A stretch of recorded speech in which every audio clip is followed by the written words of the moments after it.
Okay, so hi everyone. Again, I'm Julie Harris. Very glad to be here in person today. I haven't seen people like this in a long time, so this is very nice. I appreciate the invitation and glad to be here. I'm not going to take a lot of time tonight. I just want to give you a little bit of an overview about what we do, and then if there's any questions that you guys have that I can hopefully answer, we can do that towards the end. So, maybe.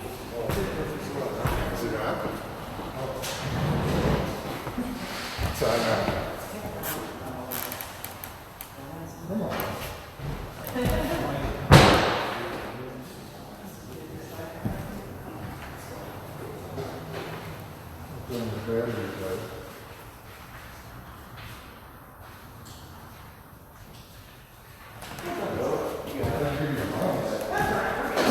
Okay, so we are the state bicycle and pedestrian advocacy organization.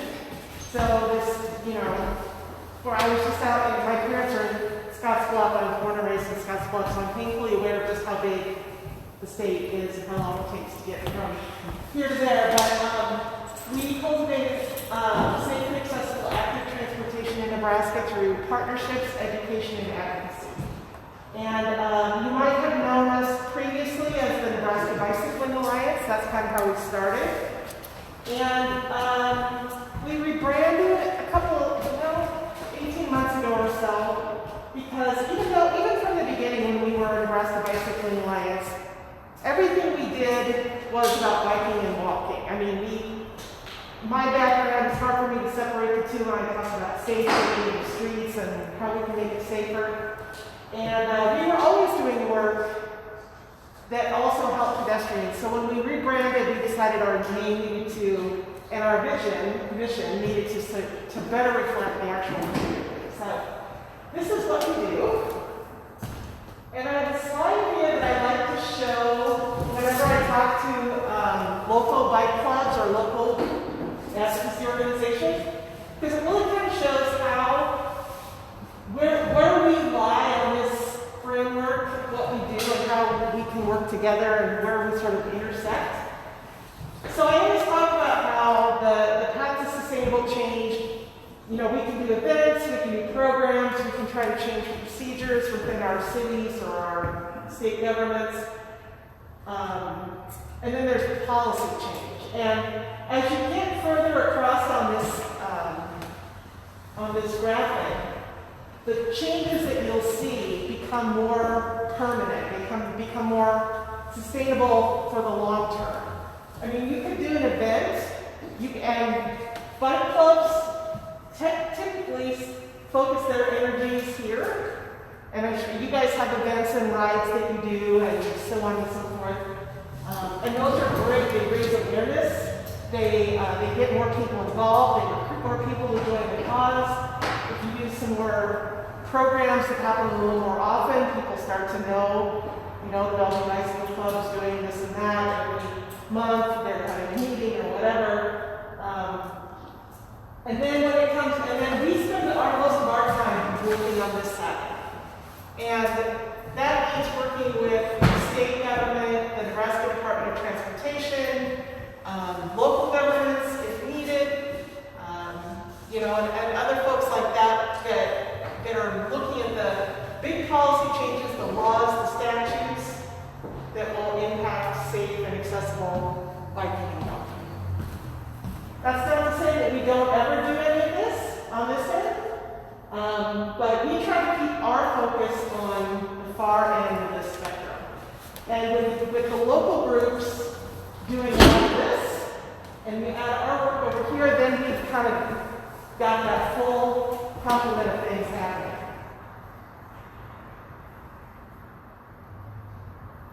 Okay, so how do we do this? I talked about this just a bit here. We usually we have been holding an annual Nebraska Bike Walk Summit. We will not be doing that this year for obvious reasons. But bringing people together from across the state for a day conference to have speakers and an opportunity to engage with lawmakers, policymakers, learn from each other, learn from different perspectives. That's been really successful for us, and we're hoping maybe next year we can get the ball rolling again on that. I mentioned we work a lot in Lincoln with the state with Unicam. You know, we've been down here testifying in hearings for different bills. We've most recently pushed through the new license plate, which I should have added a graphic up here. Do you guys know about the license plate? The good life is outside. So it'll be coming.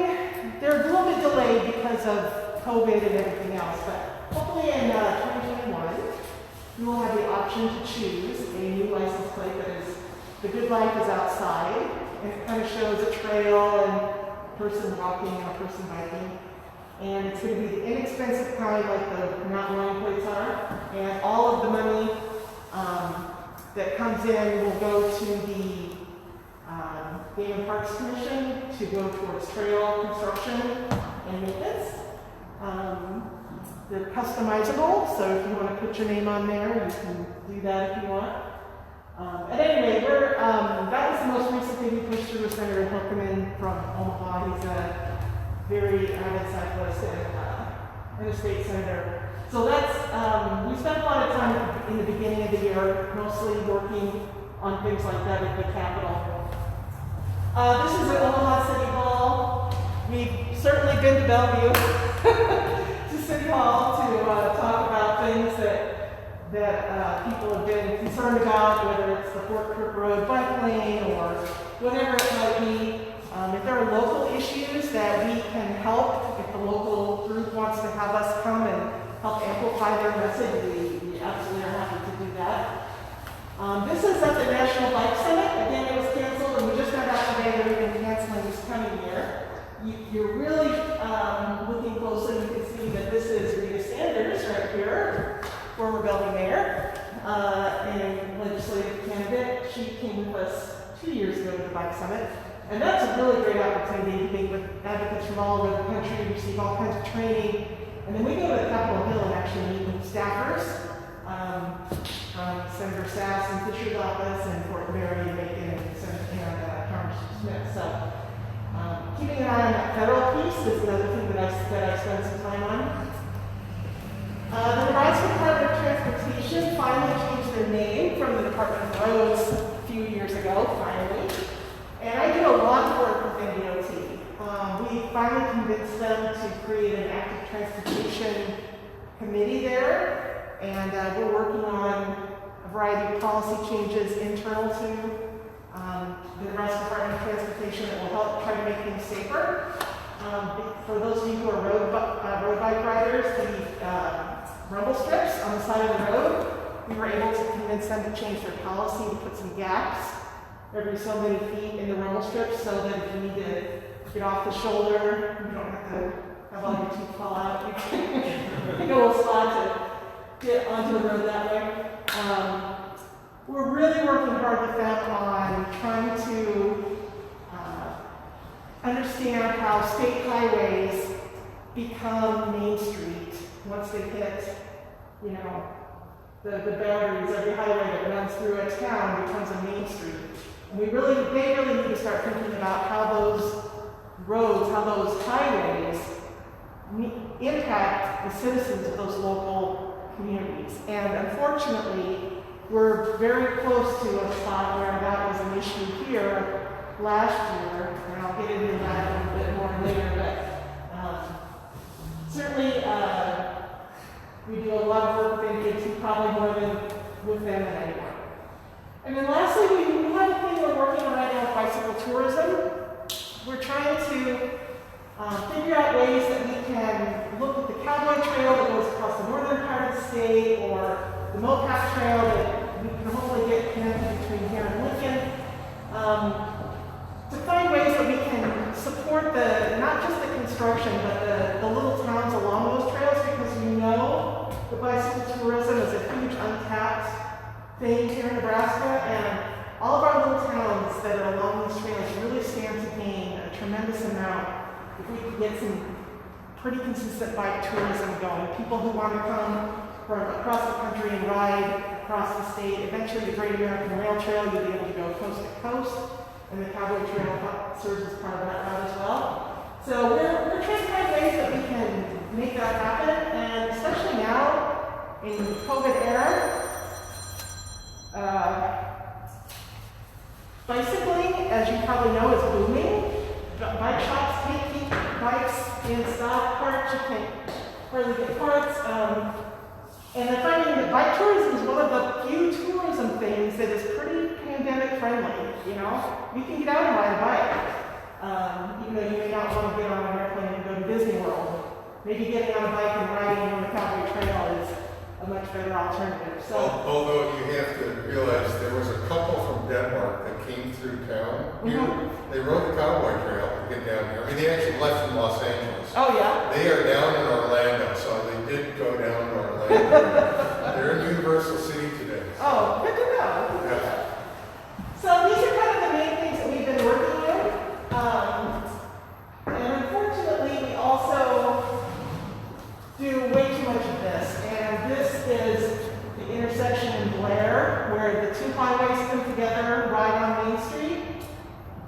And the truck traffic is absolutely shocking. If you were there, we might go to our Facebook page. You can still pull up the video that I shot this day. The same day that Jacoby Estrada was killed while riding his bike across this street, he was hit by a truck. It was just horrible. It was just a day or two before what happened here with Abby. So, you know, we've gone out and we've tried to figure out what's going wrong and how can we be a part in making it better. And again, this is state highways within city limits, and that is my laser focus right now is we've got to find a way to make these things safer, and we have to pull everybody together and try to figure out how we can do this, whether it's funding, whether it's policy, whether it's state statutes. Maybe it's red light cameras, you know, these things that we have to try and then put on the back shelf a long time ago. So, unfortunately, we're going the wrong way in this regard. You can see that fatalities, this is for pedestrians, nationally, have been going down, but now they're absolutely going in the wrong direction. And this is a nationwide thing we're seeing. Pedestrian fatalities just a complete epidemic here. But we're also seeing it in Nebraska. I just pulled this today. And you can see here, these are the 2020 numbers. But 2015 was a bad year. And we are on track to be exceeding those numbers. I just got a text today from one of my planner friends at the Regional Planning Commission, and he's very concerned. So we're definitely going the wrong direction, and we need to fix that right away. Because of course, this is beautiful little Abby that was killed over here. I was pleased when I rolled into town that the signs showing how fast you're going are really having a good impact on the speed of cars coming down 84th Street or what's it here, Washington. And then they put the posts in the ground. Those are really good examples of traffic calming that will slow things down. But we also know that if a street is 4 lanes and super wide and, you know, a lot of our streets like this are overbuilt and that encourages higher speeds and so on and so forth. We know that we've got to do better than just putting a few sticks in the ground. And this was last year in the World Herald, right after, like I said, we lost Jacoby and Blair, we lost Abby here. We nearly lost J.P. Walgren in Scottsbluff, who was hit by a truck that was drag racing going 70 miles an hour on Broadway in Scottsbluff. You know, and it definitely was getting people's attention. Citizens behind the wheel need to reduce their distractions and keep themselves and others safe. I'm not sure that anything has really changed. Of course, we had a major hiccup in life with COVID and everything else, but we have to build our streets safe to start with. That's the bottom line. And if we're trying to solve all of our problems by putting some sticks in the ground or how fast am I going signs, that's a symptom that it's built wrong in the first place. So we've got to do better, and that's what we're trying to do with the Nebraska Department of Transportation. We have to do better to build everything safer in the first place. So it is safe for all users, whether you're behind the wheel, on foot, or on a bike. And if you build it right, it's going to solve a lot of the problems. It's not going to be easy to get to that point, but that's kind of what we're working towards. What are you proposing to do? Well, we have to look at whether or not a city needs to have 4 lanes coming through, and it might, I don't know. How wide do those lanes need to be? Are we putting in stoplights? Are we causing traffic to slow down? Or are we trying to encourage the trucks to get through town as quickly as possible so they can get the goods to market or whatever it needs to be? We need the focus to be back on the safety of the citizens rather than on how fast can we get the traffic through. And this is a really great example. Like you set me up here on this. This is in Atkinson, Nebraska. This was a place where we slept over on Graham. Is that the year we were in Atkinson? Yeah. Okay, so this will look familiar to you then. I took this picture literally the day, the morning after we broke down our tents. These kids are trying to get across the street, which is the state highway that runs Highway 2, or not Highway 2, Highway 20 that goes through Atkinson. They are standing at this corner. They're trying to come south, but you'll see that this is where, in Atkinson, this is where all the residential is. All the houses are here, all the people are all here. And then north of the highway, you have the community center, you have a swimming pool, you have baseball diamonds. I think there's a school up here as well. All the destinations a kid would want to go in the summer are across the highway. And all we have here is a stop sign, and I sat and watched the trucks, the traffic just whiz on by, and these poor kids have to just have nerves of steel and pick their spot and try to get across. They tell me that the locals are telling me that they've tried for years to get NDOT to come in and help put in some traffic calming or a stoplight or whatever it needs to be right here, and they haven't gotten very far. So unfortunately, it's happening not just in the metro area here, but it's happening across the state. We say that's very similar setup to where I used to live in West Point, where all the stuff where the kids want to go, swimming pool, park, and all that stuff is on the west side of 275. Right. The residential's on the other side. Although there were some stop and go lights, but you still, you had 4 lanes that went through town, and people would just zoom. Yeah. And it's super complicated because the number of lanes you have sometimes dictates the amount of funding you get from the state to maintain your roads. So you don't want to get rid of the extra lanes because you're going to lose that funding, but... Is that more of a local thing, or is that because it's a highway that the state has to get involved? The state has to be involved if it's a state highway. No, is that just the Department of Roads, or is that the Transportation Committee in the Senate? That's the Department of Roads. Department of Roads. Okay. Yeah. Is anybody proposed putting viaducts over for the walkway? Well, that's a solution that used to happen a lot, and there are certain parts of Omaha where you'll find a lot of those. Sure. What they found though is A, they're very expensive to build. B, now with ADA regulations and the ramps that you need to make accessible, it requires much more space, which increases the cost. And they've also found that the majority, and there's one over here in fact. Sure. They just rebuilt it. They found that a lot of times kids will just dart across the street anyway, and so it's not like the time to go up and over. Yeah. My skaters stayed underneath that viaduct across the street. Yeah, it's tough.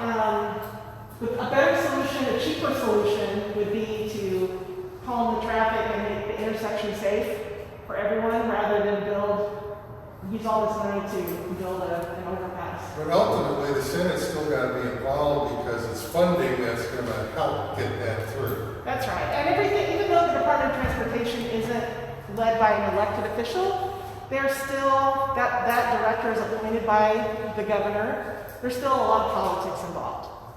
So, And how bike friendly are NDOT, Yeah.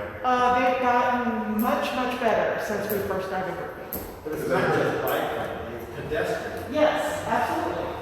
Yeah. Well, and I've heard And transit.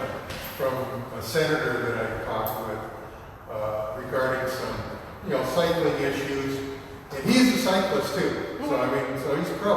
And I said, how easy would it be to try and get some of these ideas, through the Senate? And he says, well, it has to go through the Department of Transportation, Yeah. the Transportation Committee, and they are not very bike friendly. I don't know if that's a true statement or not.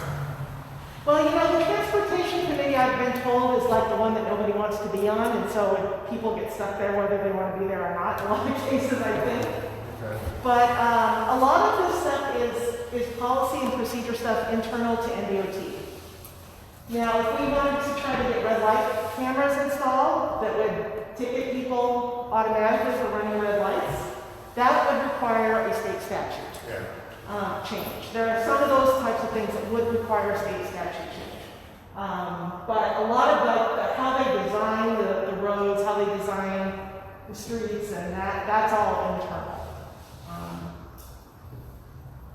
And the other thing about that is that a lot of the people then that becomes members of the Transportation Committee, many of them are from rural areas who don't see bikes in their community very often. All they know is what they see in Lincoln, around the Capitol. So it kind of behooves us to try to work with Lincoln to make them as bike friendly as possible, because that's a lot of times in the context that some of our state senators have when it comes to biking and walking issues. But this is sort of the mindset we're going for, and this is what it would be if we were talking about Washington Street here, that intersection up in Blair or whatever. The goal is called Vision Zero, which means we want to try to get down to 0 deaths on our roads. We shouldn't be losing 40,000 people every year in this country to crashes, because many of them are preventable. And they're preventable by making sure that we design things better, taking a systems approach, making sure that we put the right perspective, put the right priorities, making sure that safety is the priority, not the traffic movement, and so on. Something you can do right now to help change the vernacular is using the word crashes and accident. So don't say car accident, say car crash. Because an accident, it feels like, oh, this could have been prevented, oh, oops, what can you do? There's nothing you can do, it's an accident. And a lot of times, there are things we can do that we should be doing that we just haven't prioritized. So use the word crash instead of accident. And hopefully Vision Zero, this is something that Omaha's working on. It's a policy that would be implemented through their city. Hopefully this starts to catch on, and even if it doesn't become a policy, pieces of it can start to be implemented in other places. This is super important what you can do right now. Stay on track here. You may or may not have heard there's an election. I'm sure you might be surprised to hear that. But there are state senators that are up for re-election. If you live in an odd-numbered district, your state senator is up for election. And in Sarpy County, these are in Western Douglas, this 49 is Gretna. Of course, you know Rita here in the Bellevue area. Luann Lanahan is the incumbent in Western Douglas County. Carol Blood, I think, is also the incumbent in the Bellevue area. But find out where you live there, and make sure that you vote no matter what. No matter what, vote. But if you want to tag your candidate in your district, we put out a candidate questionnaire. 5 questions about transportation issues and active transportation. We'd love to see all these candidates fill them out so that we can publish their thoughts and views on things. We can't endorse candidates, so that won't be an issue. But if you're on social media, tag your state senator and encourage them to fill out the questionnaire. We haven't written it back yet, so we'd like to see more coming. But definitely find out how your candidate feels about transportation issues and start those conversations. Let them stay in touch with them. If you see things that are unsafe, you keep them up to date, because that's how they don't know something's a problem unless they start hearing it over and over. So make sure you're aware of who your state senator is. Vote if you have that opportunity and stay in touch with them regardless. So that brings us here to the 3-point plan that we put together. So number 1, speak up. If you see dangerous intersection, if you see the trail is littered with debris and unsafe, you see that there are dangerous walking conditions, whatever it is, find out who can fix it and be in their ear. That might be the city, that might be the state, that might be the NRD for the trails, but speak up because there's likely somebody else who has encountered this, who doesn't know who to call. You guys as an organization are a little bit more savvy on some of these things. Speak up for those folks. Stay informed. Stay informed with your local government. Certainly, the Bellevue City Council has done a few things recently that people weren't very excited about. So, have somebody on your group here that gets online every couple of weeks and looks at those city council agendas. Make sure there's nothing on there that, might slip through that you wouldn't know about that you want to speak up about. So that's super important. Send letters if you need to, letters of support, letters of opposition. Write those letters to the editor, whatever you need to do. And then, of course, I always have to make good news to join our organization.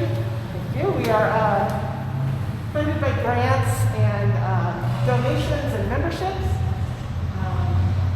And we're counting on the people of Nebraska who care about these issues to help fund our work, and we always appreciate if you give a donation or become a member.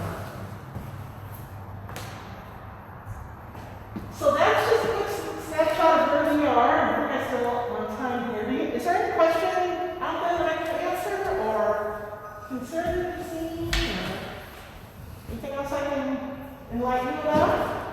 Do you work at all with the NRD? Yes. How hard is it to talk to them about when they do their maintenance and they're on the trails with their vehicles, they just park to the side? I mean, how do we communicate that to them? I mean, they've done a lot better at it this year than they have in the past, but still there's occasion where it might not be the NRD, but maybe a subcontractor or something like that. It parks right in the middle of the trail. Yeah. So no one can walk on the trail. Yeah. And it's like, this isn't a parking lot, this is a trail to do transport on. You just parked in the middle. Yeah. A couple things with the NRD. You can either just call our office and ask you who to talk to, or request Eric Williams, who is the Crappy, Missouri NRD. I have this. Yeah, Eric is fantastic. I was just talking to him today. Also, the NRD has elected officials. It's not on the board, so find out who that elected official is in your district. Get in there. I will say that both the Crappy, Missouri and the Lower Platte South, which is like the Cass County side of the river, are both really great to work with. And I would imagine that if you came across something that's obnoxious as that, then it would get fixed right away. So we're really fortunate. They're very responsive.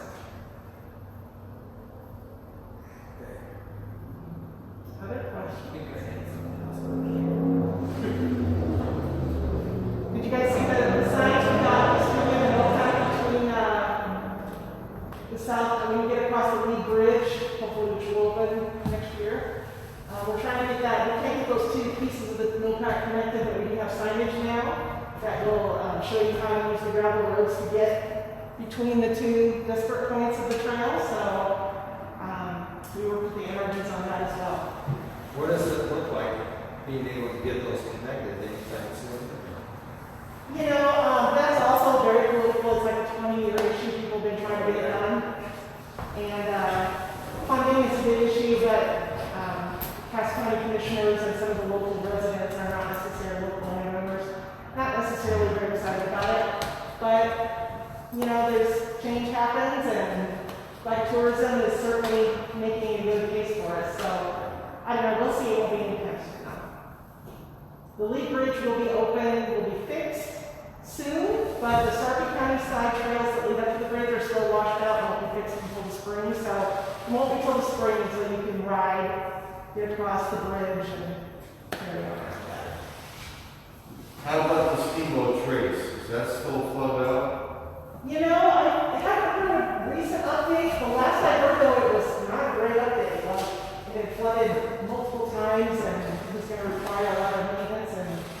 wondering if that was going to be worth the investment. I hope they do fix it.